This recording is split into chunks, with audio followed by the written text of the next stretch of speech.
Enseigner l'oral par l'atelier formatif.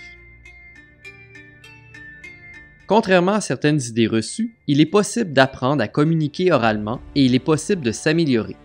Il ne s'agit pas d'une compétence innée ou encore d'un don.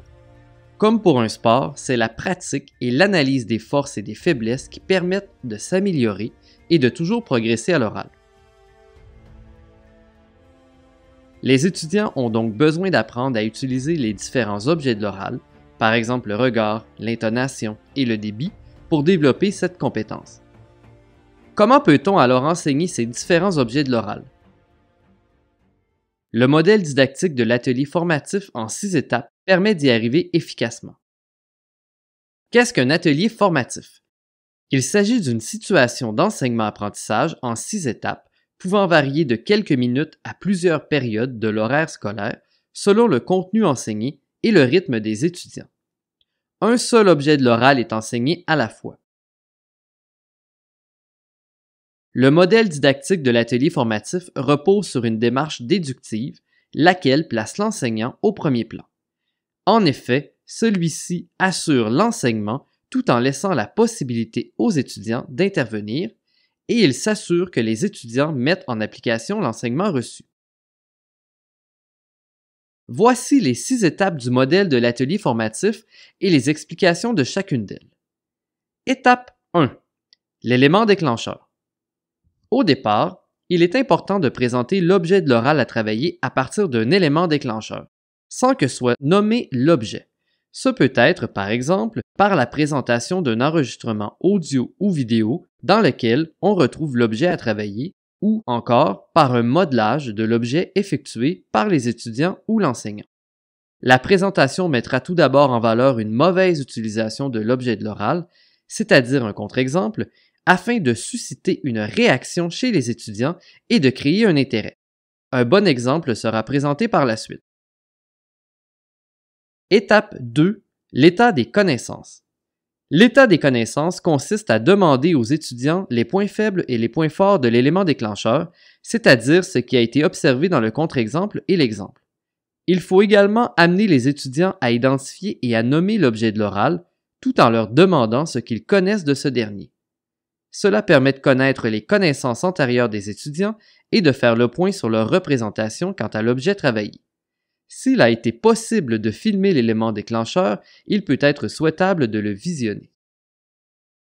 Étape 3. L'enseignement. Après l'état des connaissances, l'objet de l'oral est enseigné, et ce, à partir des représentations des étudiants. Il y a donc enseignement de l'objet et ce dernier est décortiqué afin que les étudiants le comprennent bien et prennent connaissance de son utilisation dans divers contextes. L'enseignant fait un modelage de l'objet et prend le temps de bien le définir avec les étudiants. Pour orienter son enseignement de l'objet de l'oral, l'enseignant, à l'aide des étudiants, peut répondre aux questions suivantes. Quoi, comment, pourquoi et quand.